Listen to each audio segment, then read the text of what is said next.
deixar gratidão a Deus, por mais uma oportunidade de estar aqui. Que Jesus nos abençoe e nos inspire na condução do amor, do que nós iremos falar hoje, ensinado por Ele. Que a nossa Mãe Maria seja o maior exemplo para todas nós mulheres, parabenizando todas pelo dia de ontem, assim lembrado. Então nós viemos falar hoje sobre o amor. O amor tudo sofre, tudo crê, tudo espera e tudo suporta. Iniciamos essa reflexão contextualizando esta frase dita pelo apóstolo Paulo no capítulo 13 da primeira epístola aos Coríntios. Escolhemos do 1º ao 7º para a gente entender melhor porque Paulo vem falar do amor para nós. Então esses 7 versículos, eles também são denominados hinos do amor, porque trazem atributos essenciais do amor, trazem uma visão abrangente sobre o que seria a prática do amor. Então vou fazer a leitura deles. Ainda que eu fale a língua dos homens e dos anjos, se não tiver amor, serei como o sino que ressoa ou como o prato que retine. Ainda que eu tenha o dom da profecia, saiba todos os mistérios e todo o conhecimento, e tenha uma fé capaz de mover montanhas. Se não tiver amor, nada serei. Ainda que eu dê aos pobres tudo o que possuo, e entregue o meu corpo para ser queimado, se não tiver amor, nada disso me valerá. O amor é paciente, o amor é bondoso. Não inveja, não se vangloria, não se orgulha. Não maltrata, não procura seus interesses, não se ira facilmente e não guarda rancor. O amor não se alegra com a injustiça, mas se alegra com a verdade. Tudo sofre, tudo crê, tudo espera e tudo suporta. Então percebemos nesse versículo que nós temos um guia profundo da prática do amor em nossas vidas. Mesmo Paulo escrevendo lá atrás, nós podemos colocar em prática essas orientações. Com isso, nós com certeza seremos felizes aqui na Terra. Uma coisa interessante é também lembrá-los de que muitas vezes essa palavra amor, ela vai aparecer como palavra caridade, mas as duas têm o mesmo sentido, porque amor e caridade é na verdade o amor em ação. Por que será que o apóstolo Paulo resolveu encaminhar essa carta à comunidade cristã em Corinto? Então, naquela época em que ele escreveu essa carta, Corinto era uma comunidade que havia uma diversidade muito grande, cultural. Mas ela vivia uma época de tensões, de divisões internas, e havia muitas discussões em relação aos dons espirituais. Nós que estudamos a doutrina espírita, sabemos que existe a xenoglosia, que é o dom em que o médium pode falar em outras línguas.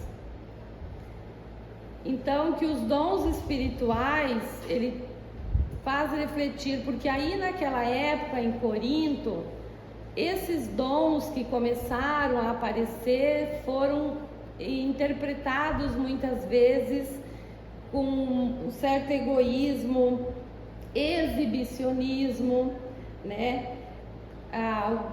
pelas próprias divisões que eles viviam dentro da comunidade, e muitos não entendiam aquelas faculdades mediúnicas e acabavam usando de forma muito errada. Então, como aquilo estava sendo distorcido, ele vem falar exatamente o que seria esse amor. Quando ele diz que os dons espirituais sem o amor como base perdem todo o significado. Por isso ele fala: ainda que eu tivesse, que eu falasse a língua dos homens e dos anjos, que é uma referência à xenoglosia, ainda que pudesse a tudo prever, tivesse conhecimento de tudo. Aí ele estava falando das profecias que ocorriam na época. Se o amor não estiver com uma base fundamental, tudo perde o seu significado, tudo perde o seu propósito. Então vejam, apóstolo Paulo naquela época, ele já enfrentava aquilo que muitas vezes nós enfrentamos na atualidade.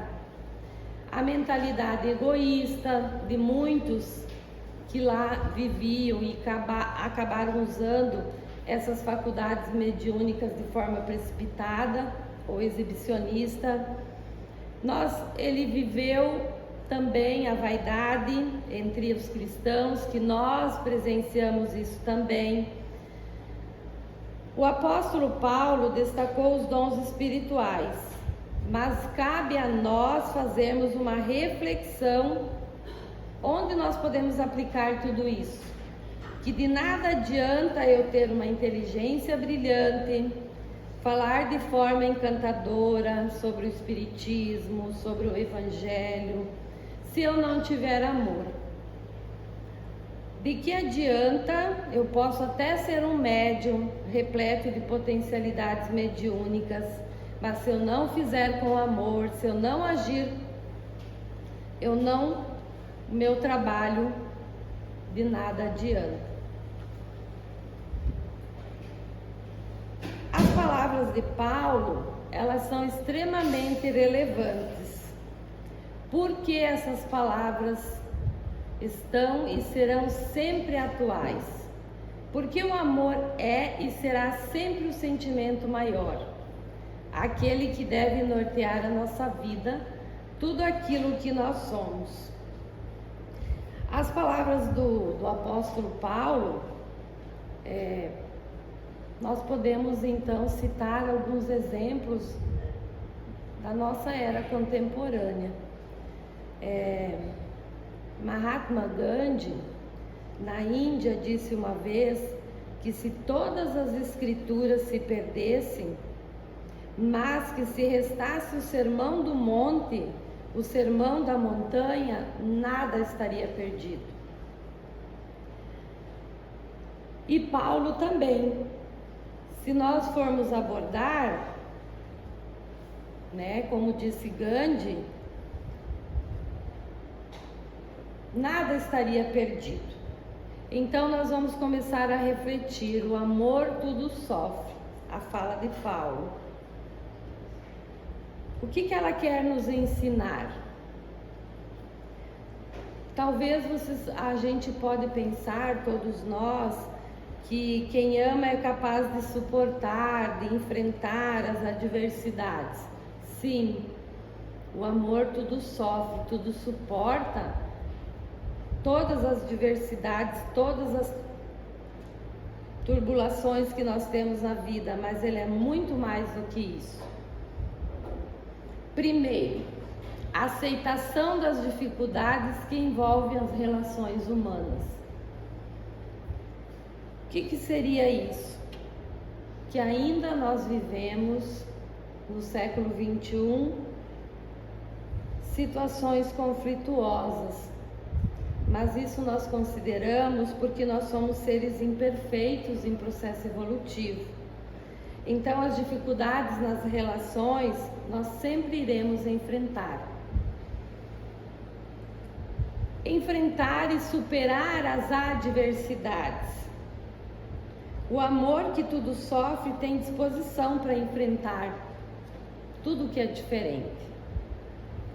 E ele nos traz, muitas vezes, as dificuldades de relacionamento, um olhar diferente.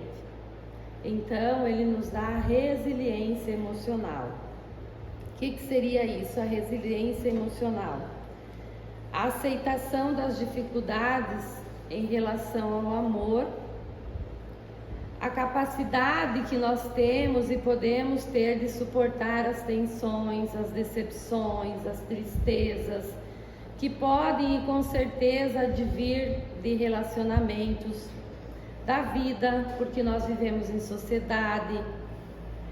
Uma das leis morais do Pai é nós estarmos vivendo em sociedade e entender que vivemos em sociedade, próximos um do outro, e que todos nós somos diferentes e que todos nós estamos aqui para evoluirmos. E muitas vezes, quando nós enfrentamos as dificuldades, quando estamos em sofrimento, nós infelicitamos, nós construímos muros, nós ficamos revoltados, muitas vezes até com o próprio Deus. Mas esses exemplos que eu vou trazer aqui para vocês nos deram, iniciando com Jesus, que é o nosso maior exemplo, o nosso mestre, o brilho maior das nossas reflexões. Nós tivemos outros espíritos na história que deram exemplos para todos nós, que foram testemunhas de sacrifício, a fim de cumprirem o mandato na terra. Foram cartas magnas da caridade. Então nós temos o apóstolo de Jesus, Paulo de Tarso, Chico Xavier, Madre Teresa de Calcutá, Irmã Dulce, Francisco de Assis, que todos podem ser exemplos para nós de confiança e de crença. E o amor que tudo crê.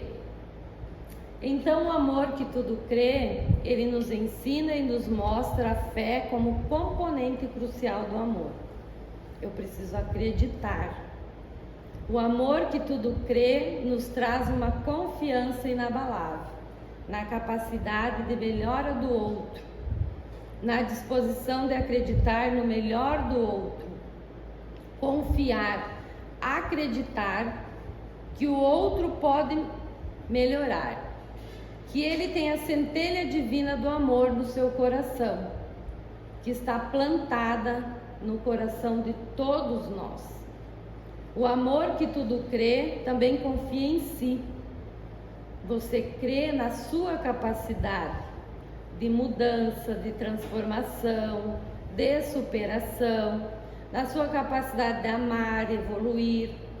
O amor que tudo crê promove sempre um ambiente encorajador para si e para o próximo, e terá sempre uma visão otimista das intenções de caráter do outro. Esse amor que tudo crê acredita no melhor que as pessoas possam ter.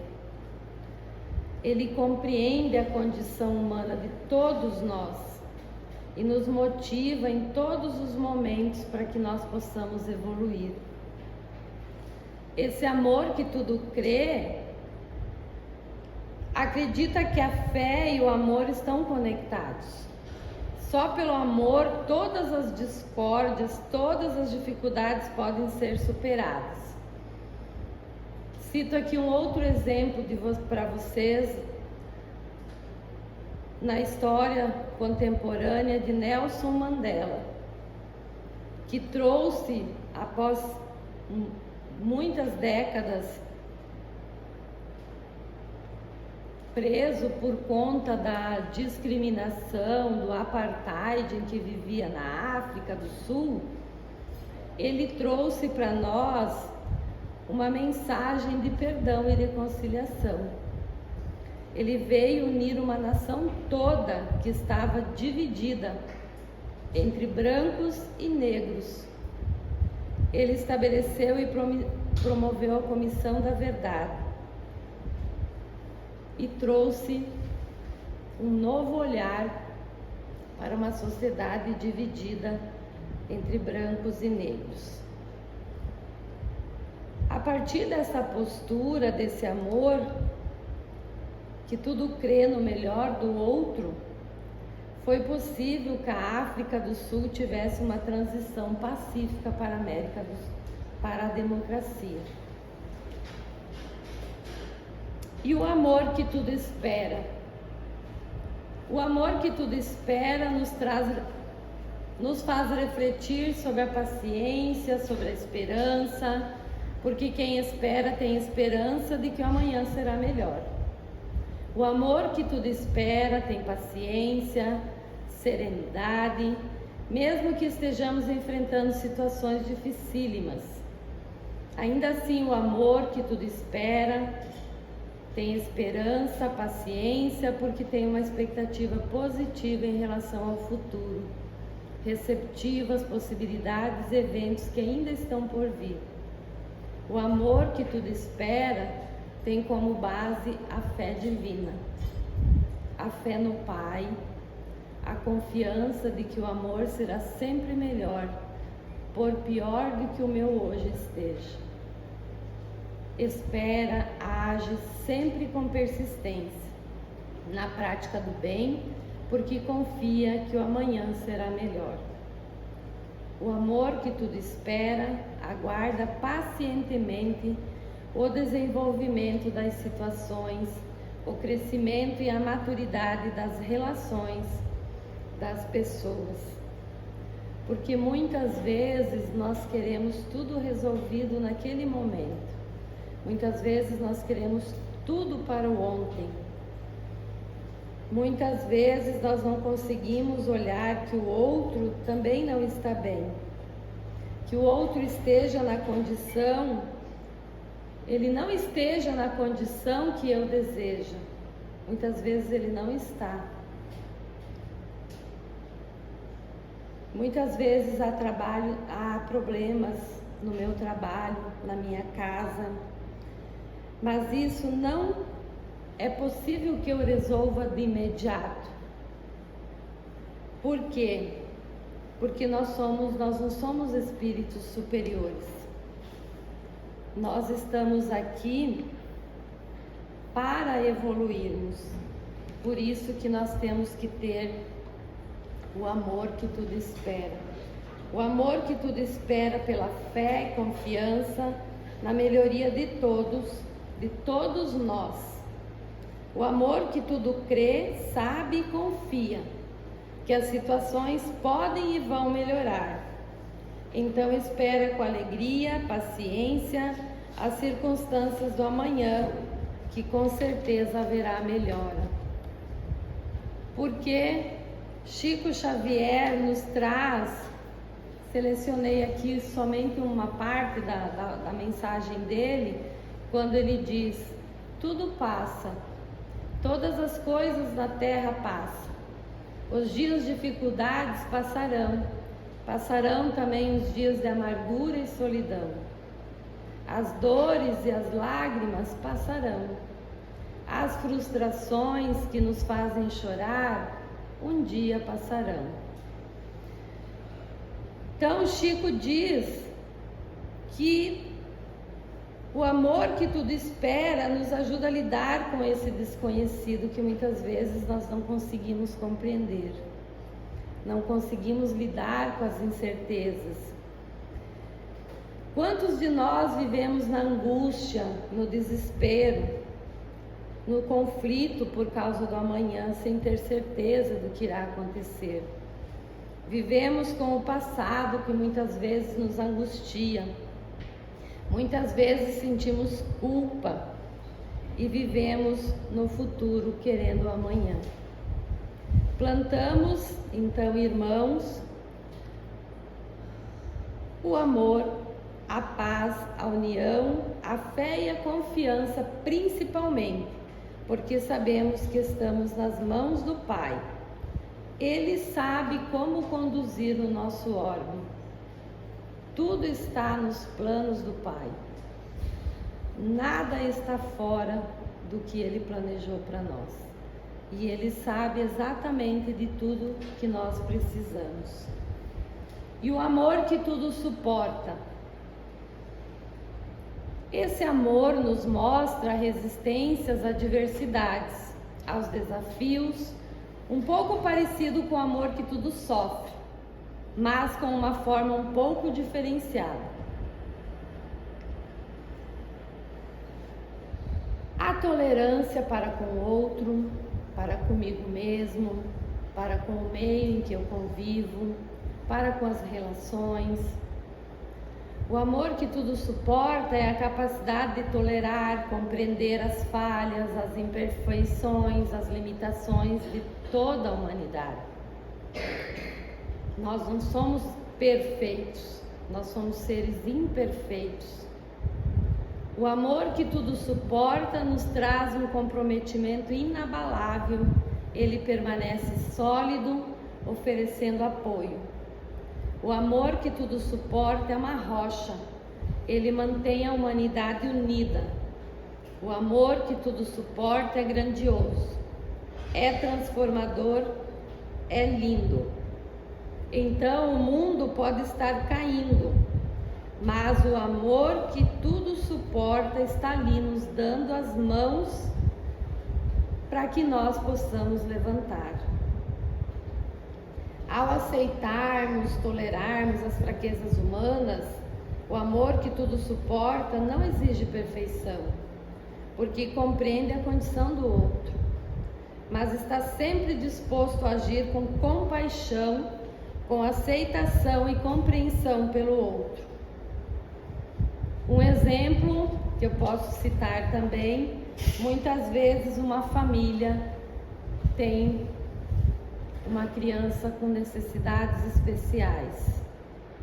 E veja quanto amor, quanta coisa é necessária para que aquela família dê a condição para aquela criança viver as suas experiências. Quanto unida ela tem que ser e suportar para que a família viva melhor. Porque o amor que tudo suporta transcende as dificuldades. O amor que tudo suporta é grandioso, ele é transformador, ele é lindo. Então vejamos que o sofrer, o crer e o suportar na nossa jornada espiritual. Então como que nós vamos lidar com a nossa evolução espiritual, passando pelo sofrer, pelo crer, pelo suportar em nossa vida? A doutrina espírita, ela nos ensina, ela fala de uma forma maravilhosa sobre o sofrer. Ela coloca que o sofrer é um instrumento, é uma oportunidade para o crescimento. Na verdade, ela é uma ferramenta transformadora para que nós nos tornemos seres mais compassivos, resilientes, humildes e amorosos. Então, o sofrer, quando ele é bem entendido, ele faz renascer o melhor de todos nós. Faz com que a centelha divina do amor que está dentro de nós, dos nossos corações, cresça de forma incrível. A nossa dificuldade ainda é conseguir bem sofrer. Nós espíritas temos consciência da importância do sofrer, sabemos, estudamos a doutrina, mas nem sempre nós conseguimos passar da melhor maneira pelo sofrimento. Onde nós devemos passar de forma resignada, muitas vezes nos revoltamos, o nosso coração está às vezes revoltado, porque as coisas não melhoram, a doença não cessa, eu não consigo alcançar os meus objetivos. Assim, estamos sabendo utilizar o nosso sofrimento. Quando eu digo Quando Ele me visitar, eu pergunto: Deus, o que eu posso aprender com esse sofrimento? Deus, quais as oportunidades ou quais as imperfeições morais que eu tenho a oportunidade de trabalhar com esse sofrimento? Lembre-se que ele não vem de forma gratuita, porque Deus é misericórdia, é amor. Deus não é dor. Deus não vem para atormentar ou vingar-se de nós. Ele vem só mostrar-nos a lição. O crer é a fé que precisa ser o alicerce inabalável em nossas vidas, transcendendo as incertezas da nossa jornada. No Evangelho, segundo o Espiritismo, que é a base das obras base que que serve de caminho para todos nós, como o professor João Bosco acabou de relatar, ele traz no capítulo 19 do título A Fé Transporta Montanhas, ele coloca que existem duas fés, a fé divina e a fé humana, que nós precisamos ter. A fé divina é essa fé inabalável no Criador, na certeza que o amanhã será melhor, na certeza de que, por pior que as situações estejam, acreditamos que ela vai melhorar, porque a fé divina nos dá essa certeza, e de que fomos criados para perfeição e seremos luzes, mesmo que precisaremos de várias reencarnações. E a fé humana? A fé humana é aquela confiança em mim mesmo e na humanidade. A confiança na minha capacidade de crescimento, de superação, de transpor obstáculos, de mudar, de me reformar, a tão falada reforma íntima, sair dessa reencarnação muito melhor do que eu entrei. A fé humana é acreditar que nós somos agentes transformadores do meio e de nós mesmos. Não espere por Deus aquilo que você deverá fazer. Isso é o crer. Percebam então que o apóstolo Paulo foi genioso, porque ele coloca aqui nessa carta que nada acontece se eu não crer, se eu não acreditar, se eu não acreditar em mim, na humanidade e em Deus. Eu não posso ficar de braços cruzados, porque eu não entendo, porque eu não acredito, que eu sinto que não vale a pena, não faço nada. Assim a mudança não virá. Através do crer, conseguimos enxergar além das aparências e confiar nas promessas do amor de Jesus.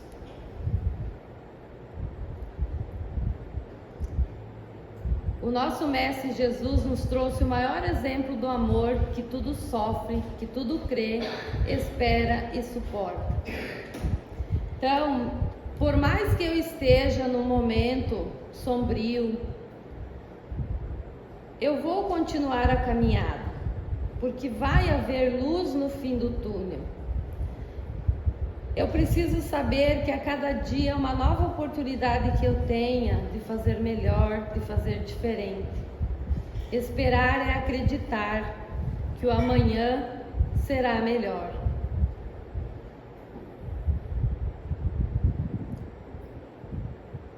Então, o suportar é a base de todas as relações sociais. Suportar fortalece relações, nos mantém conectados ao divino, nos dá força para suportar, nada nos destrói. Se alguém que está do nosso lado cai, nós somos capazes de levantar. O suportar é a base da comunhão e das relações sociais. Fortalece as relações aqui para caminhar sozinho, mas sim para caminhar junto, nos ajudando e nos elevando.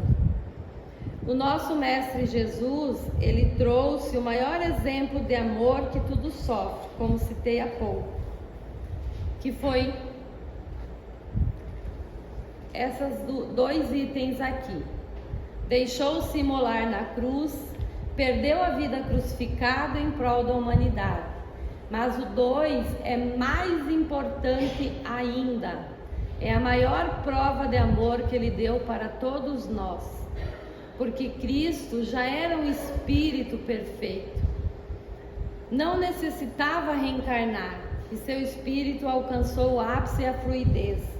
Então imaginem, esse livro aqui, ele mostra todo o sofrimento que Cristo precisou passar, todo o sacrifício que ele precisou para sair da condição de um espírito crístico, superior, perfeito e elevado, e retornar para uma reencarnação para nos mostrar o que é amar.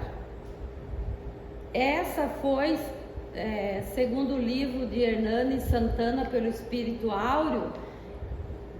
Quem tiver curiosidade de ler, ele mostra, ele faz toda a descrição do processo de sacrifício que Cristo passou para retornar até nós e trazer a sua mensagem. Ele sofreu milênios e nós não conseguimos sofrer meses, semanas ou anos. Ele é o nosso maior exemplo de amor. Sem ele estaríamos na era das cavernas, talvez ainda primitivos. Por ele e por causa dele nós estamos aqui, tendo a oportunidade de refletir sobre o amor.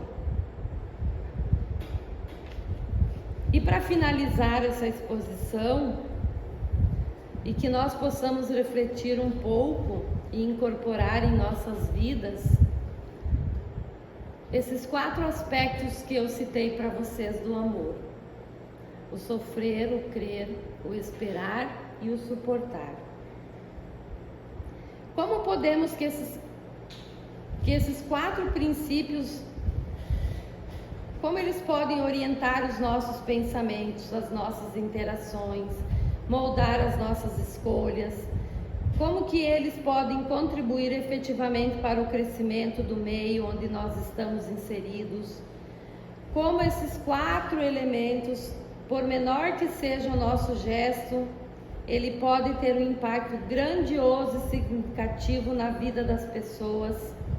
Um abraço fraternal, um olhar fraternal, um sorriso, um aperto de mão, pode ser tudo o que alguém esteja necessitando, e que estejamos atentos às oportunidades diárias que Deus nos traz todos os dias. Oportunidades incríveis de nós amarmos, olhemos menos para o eu e para a minha necessidade, para os meus interesses, para o lado tão egoísta que ainda temos. Olhemos para o outro, deixemos que a compaixão e a misericórdia adentrem os nossos corações. Então eu trago para vocês, para finalizar a nossa fala, uma passagem do livro de João Nunes Maia, do Espírito Miramês. João Nunes Maia conta a história de Maria de Nazaré. Depois que Jesus já havia desencarnado, ela foi trabalhar, doar-se durante um certo tempo aos leprosos. Maria de Nazaré, segundo conta no livro, na época, esses leprosos estavam num lugar chamado Vale das Flores. Era em torno de uns 500 leprosos. Esse Vale das Flores tinha esse nome porque antes de reunir todos esses leprosos, esse lugar tinha muitas flores. E Maria chega e começa a realizar o seu trabalho. Lentamente, com paciência. Os leprosos admiravam aquela mulher perfeita, sem enfermidade, estando ali. Mas ela, aos poucos, foi cativando todos eles. E então, até que um dia ela conseguiu reunir todos e fez uma fala, começou a manifestar as mensagens do seu filho. Ela falava as palavras consoladoras, mas naquele momento ela visualizou Jesus. Ele se fez presente para ela. Somente ela ouviu e somente ela o ouviu. E ele disse essas palavras para ela: Mãe, como te quero! O meu coração se alegra na alegria que ofertas a esses que tanto amo e que deves amar como a mim. Sinto que os teus passos marcam a tua grandeza, distribuindo esperança aos que sofrem e paz aos atribulados. Entrega o teu coração como fonte de esperança para os filhos do infortúnio e eterniza a tua alegria para a alegria dos que te cercam. Mãe, quando quiserdes me ver, vem ao encontro desses desprezados da sociedade. Quando sentires necessidade da minha presença, veste-os nus. Estou sempre com os que não têm teto e estarei contigo, sempre, porque atendes a voz de Deus no mundo da tua consciência. A paz te deixo, a paz te dou. Com essa mensagem linda, que nós possamos realmente lembrar sempre que podemos fazer algo em prol de nós mesmos e do outro. Basta nos dispormos com amor, com carinho e com humildade. Como diz o apóstolo Paulo na epístola aqui citada, sem amor não somos nada. Ele é a virtude mais importante, pois nos dá vida abundante, junto com a fé e a esperança, a salvação. Portanto, vivamos o amor com Jesus, o Salvador. Esse amor é belo, é doce como uma linda flor, presente sublime do Criador. Obrigado, atenção de todos, e devolvo a palavra a casa.